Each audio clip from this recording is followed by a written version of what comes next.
This is a very interesting concept to talk about, and in order to understand this, it is perhaps appropriate to start with an overview of human anatomy and physiology.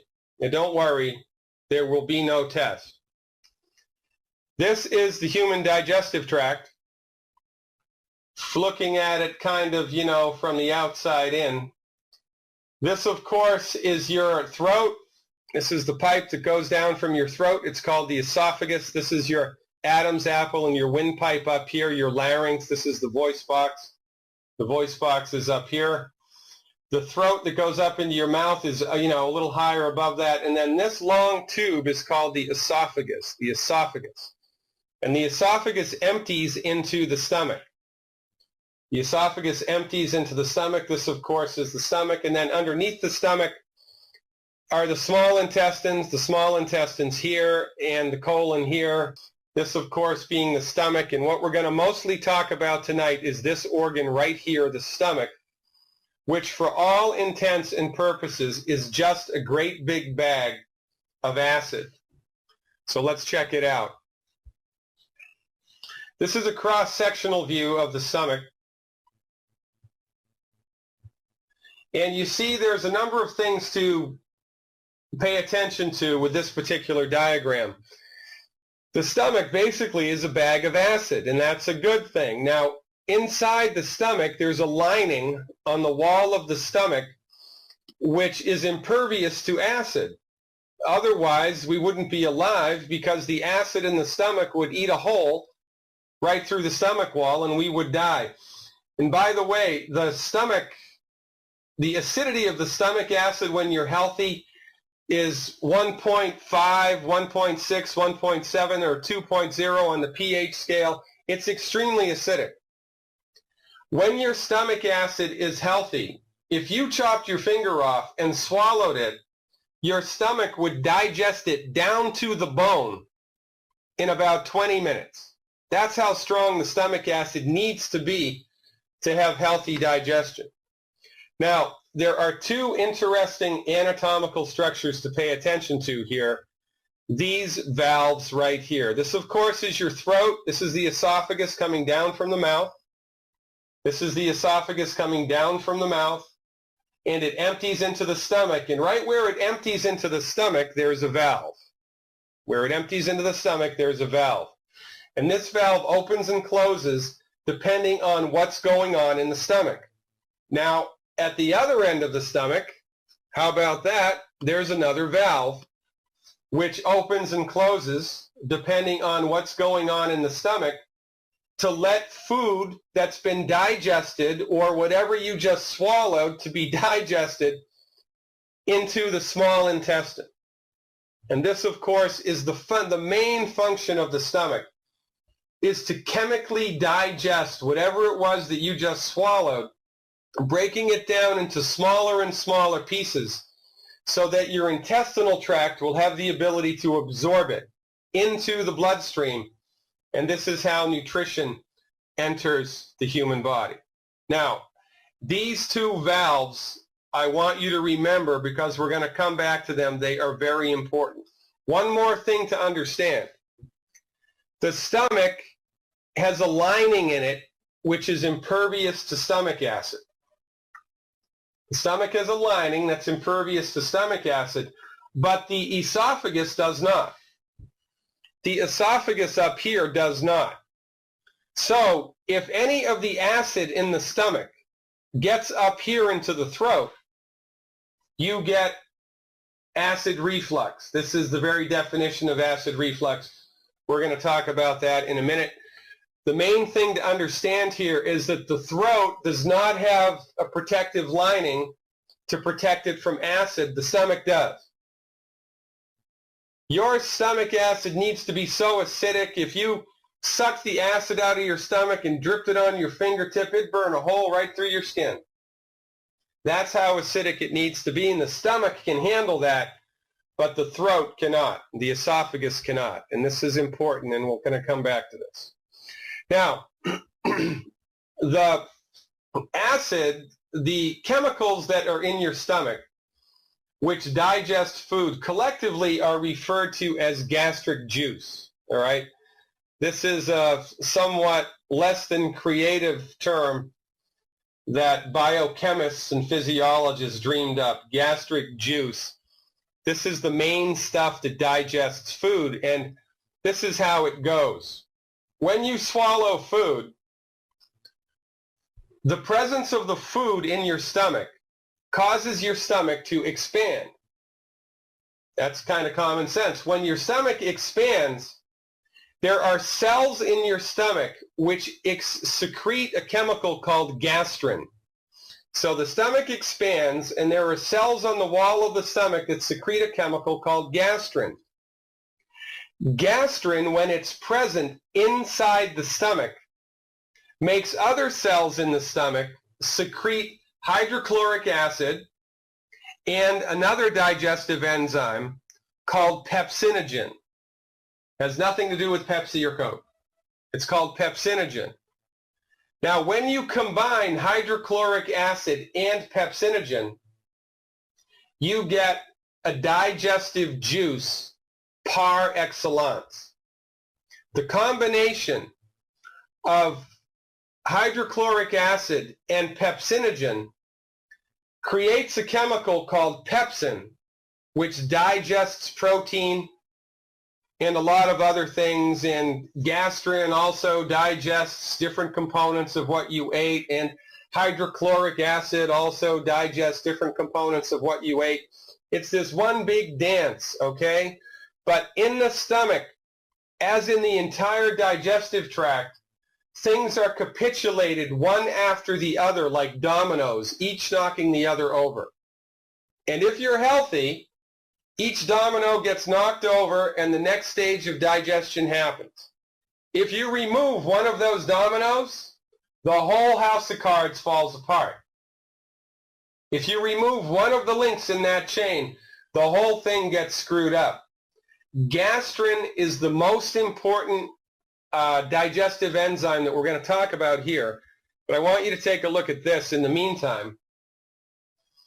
These are 3 test tubes that have chicken, a little piece of chicken in it, each of the test tubes. One test tube just has hydrochloric acid in it. The other test tube just has pepsin in it. And the other test tube has both hydrochloric acid and pepsin. And you can see that the test tube that has both has digested the protein of the chicken completely. This is a very important consideration. The human body is a complex system of interrelated parts. And, you know, the stomach is a microcosmic representation of that.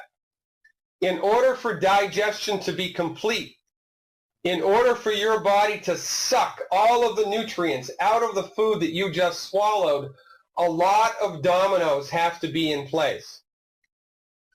If there's not enough gastrin, it's not good. If there's not enough hydrochloric acid, it's not good. If there's not enough pepsinogen or pepsin, it's not good. You get partial or no digestion whatsoever, depending upon what you just ate. So this is like, you know, in those old movies, you know, in Shakespeare's time, when the couples are waltzing around on the floor, and there's 25 couples, and they're all waltzing and spinning around each other in this one great big beautiful dance. Well, that's what it's like in your digestive tract. When all of the dancers are dancing, it's a beautiful thing to behold. But imagine if 2 or 3 of the dancers fell down on the floor, things would not be good, right? It would mess the whole thing up. And this is the way that it is in the human digestive tract. Everything has to happen in one giant dance. Gastrin is very important, and we're going to talk about it here right now. Okay, now the first thing that has to happen is you have to swallow food that makes your stomach swell up. When your stomach swells up, your stomach secretes gastrin. Your stomach keeps secreting gastrin until the stomach acid is strong enough. When the stomach acid is strong enough, you stop making gastrin and life is good. So the stomach has a built-in regulating mechanism that when the stomach acid gets to a certain strength, the body doesn't make it any stronger, and, vice versa. When the stomach acid isn't strong enough, the stomach secretes more gastrin to provoke the body to make more hydrochloric acid. This is all one big giant, feedback mechanism. Interestingly enough, one of the things that gastrin also does is it causes one of the valves in the stomach to relax. Too much gastrin causes one of the valves in the stomach to relax. And let's take a look at the picture once more. Remember the esophageal sphincter, or the esophageal valve. This is the valve which closes the top part of the stomach and keeps acid from coming back into the throat. That's a smart thing. Nature's intelligent. But if you do not have enough gastrin, if your stomach acid is weak, your stomach produces more and more and more gastrin. And what does more and more gastrin does? It causes this valve to open. That's not a good thing when you're in the middle of digestion, because when that valve opens, right there, when this valve right here opens up, your stomach spits acid back up into the throat. Here's the valve closed. Acid stays inside the stomach. Here's the valve open. Acid squirts back up into the throat. Now, what causes this to happen? Too much gastrin. What causes too much gastrin? Not enough stomach acid. Not enough stomach acid. Now, what have your MDs told you your entire life? Heartburn is caused by too much stomach acid, right? How is that possible? How is it possible for your stomach to make too much stomach acid? It can't do it. Well, I suppose it could under certain circumstances, but it doesn't do it naturally or normally. It just doesn't do it. It's very, very easy, however, for the body to not have enough of something. So when the body does not have the raw materials necessary to have strong stomach acid, which we'll talk about in a slide or two, the stomach continues to produce gastrin. The gastrin opens the valve at the top of the stomach, and the weak stomach acid that is in there squirts into your throat, and you get heartburn. Game, set, match. The MDs have gotten this completely backwards, 100% backwards. 180 degrees opposite of what is correct. 2 plus 2 does not equal 5. 2 plus 2 equals 4.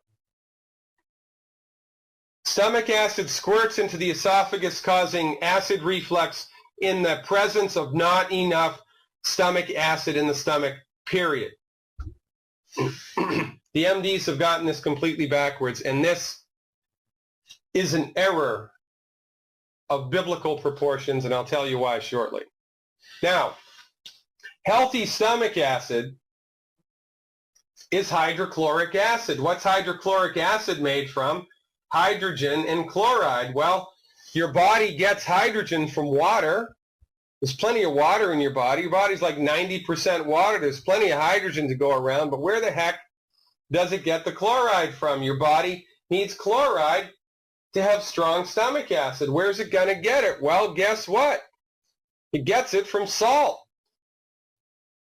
Your stomach gets the chloride that it needs from the salt molecule, because salt is sodium chloride. So it robs the chloride from sodium chloride in salt to have strong stomach acid. So if you're on a salt-restricted diet, you're screwed. There's no way on God's green earth your stomach acid is going to be able to be strong. It's impossible. You can't have a filled up tire with no air. If there's no air, the tire is going to be flat. If you're on a salt-restricted diet, your stomach acid is going to be weak, period. Now, there's one other player in the game of stomach acid. It's called the chief cells. The chief cells are cells in your stomach that actually squirt out the hydrochloric acid once the body makes it. So if you are in fact salting your food so that it tastes good and your body has enough chloride and it's making hydrochloric acid, in order to squirt it out into the stomach, it needs calcium. If you are calcium deficient, it can't squirt it out. This is ironically one of the reasons why Tums works. Because Tums is calcium carbonate. And so when you swallow calcium, the chief cells have calcium, they can squirt out the hydrochloric acid. It makes your stomach more acidic and the valve in the throat closes. Do you see? The MDs got it completely backwards and wrong. Telling you that heartburn is caused by too much stomach acid is like telling you that forest fires are caused by ash.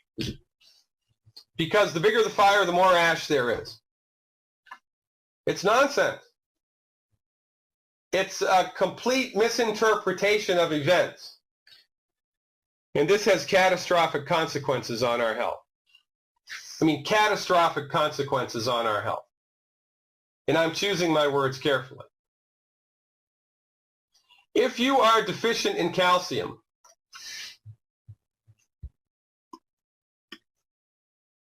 which everybody is, and you're on a salt-restricted diet,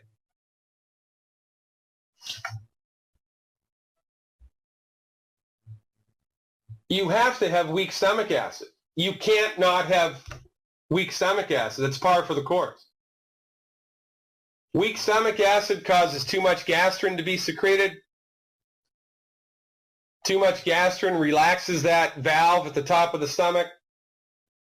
And when you relax that valve at the top of the stomach, acid squirts up into the throat and you get heartburn. That's how you get heartburn. This is what causes it. This is what causes heartburn. A salt-restricted diet and not enough calcium.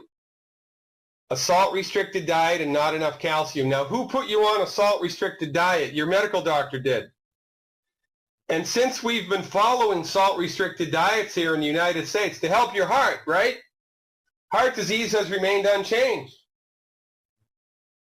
But antacid use is skyrocketing.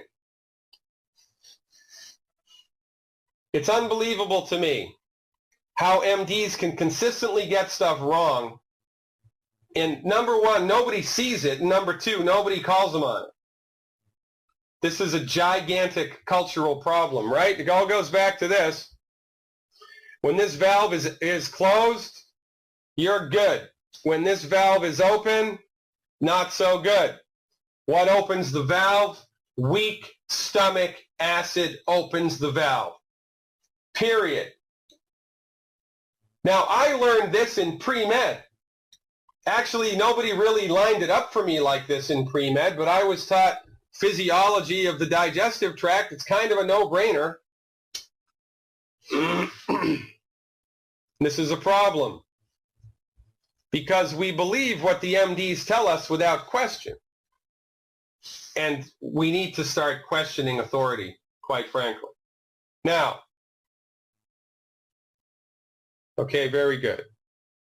Now, heartburn, gastroesophageal reflux, Barrett's esophagus, these are all the same disease, just more and more and more and more and more and more tissue destruction on top of more and more and more and more and more nutrient deficiencies.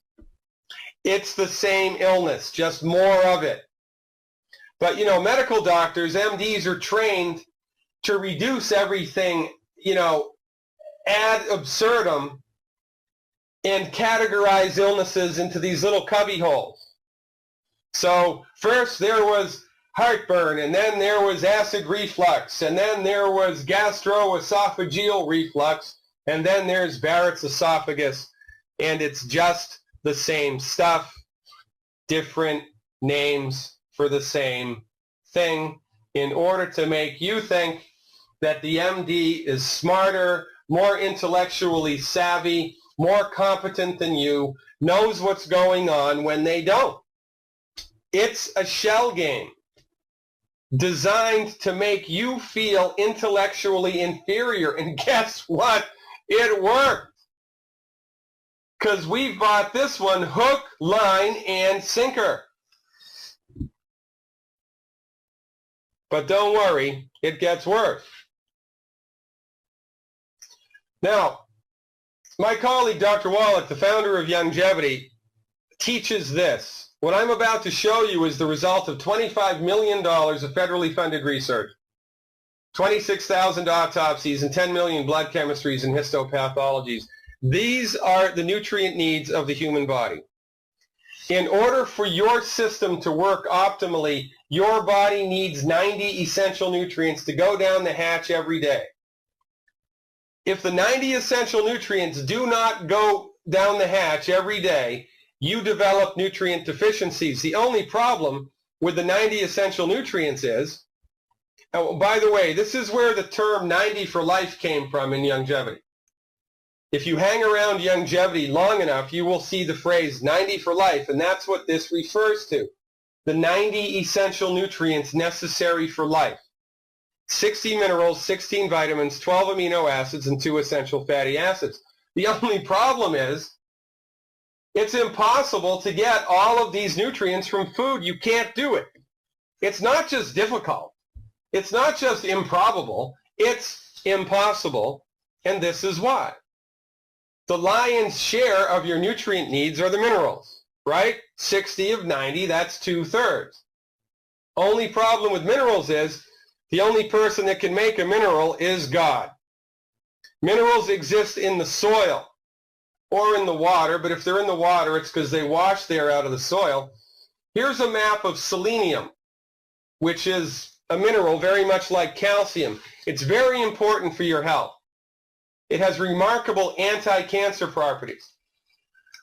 On this map, if it's pink or reddish, there's a lot of selenium, and the bluer, the yellower, and the bluer and the grayer you get, you can see the scale there on the left. There's less and less and less selenium.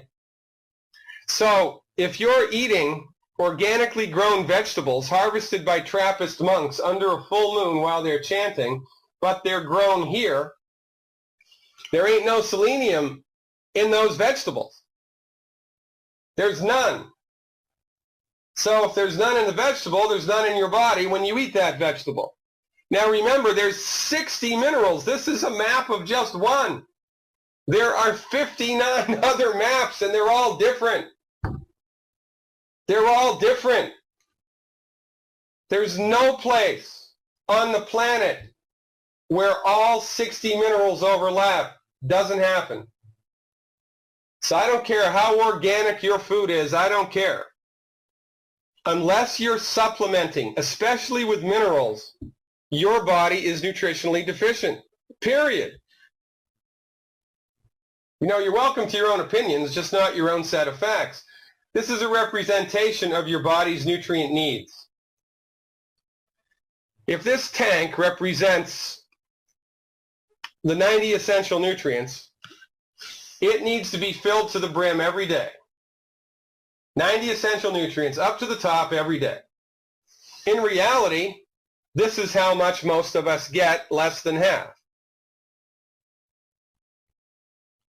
Less than half. And then the stress of life comes rolling in, wears away at our reserves, and this is what most of us are walking around with. We need this much, we've got this much, then things start to break. Dr. Wallach's research, $25 million of federally funded research, 26,000 autopsies, and 10 million blood chemistries later, they proved that the majority of chronic diseases are caused by nutrient deficiencies. The majority of chronic diseases are caused by nutrient deficiencies and are fixed by proper nutrition. So when we're bothered by gastroesophageal reflux, heartburn, or whatever you want to call it, what we do is fill the body's nutritional tank up with the right stuff. And this is the right stuff. The body doesn't just need calcium and chloride. It needs calcium and chloride and 88 other nutrients for a total of 90. If you just give it calcium and chloride, you're going to get a little bit of bounce. But if you give it all 90 essential nutrients, and in the case of severe chronic, like bad, tenacious gastroesophageal reflux or Barrett's esophagus, or even just a bad protracted case of heartburn, you give extra calcium. So the recommendation to support and promote the health of your stomach in the face of a diagnosis of heartburn is to flush your drugs down the toilet. And I'm going to talk about the drugs next.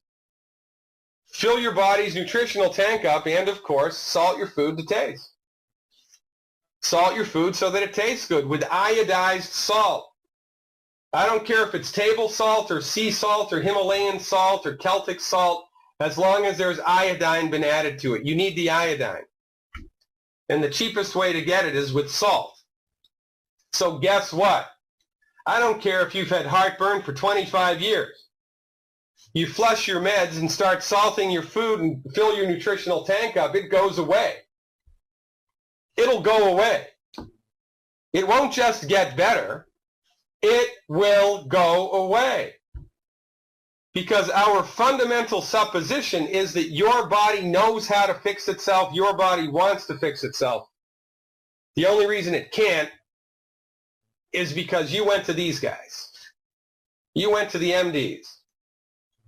And now the MDs are trained in a type of medicine called reductionism. Reductionism argues that the body is a machine made of parts. It does not have the ability to fix itself, and when you're sick, it's the doctor's job to take your body apart into smaller and smaller pieces and then throw a drug at each piece that's broken. So you go to the MD, you get one medicine to your heartburn, one medicine to your high blood pressure, one medicine to your arthritis, one medicine to your diabetes, one medicine for everything, and then 3 medicines to take care of the side effects of all those medicines.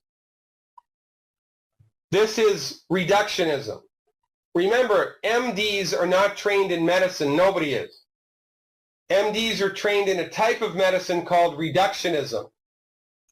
And reductionism argues that your body cannot fix itself.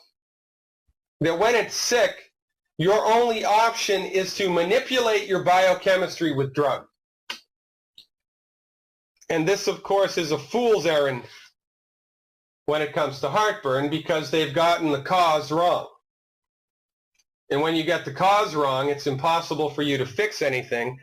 And by the way, it may interest you to understand that MDs are not trained in how to fix disease. MDs are trained in how to manage diseases.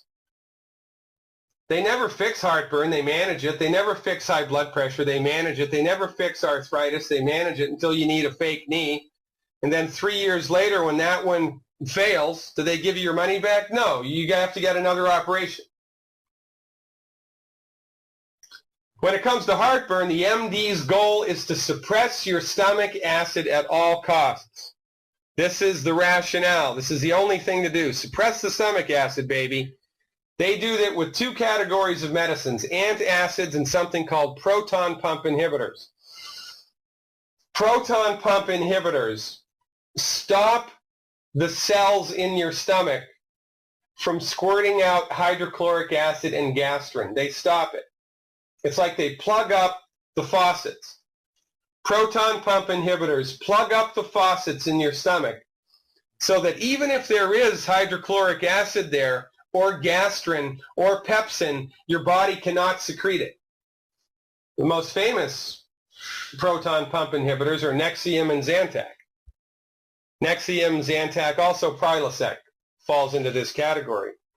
But this is it. Rather than understand that heartburn is caused by too weak stomach acid, MDs throw drugs into your system to obliterate your stomach acid.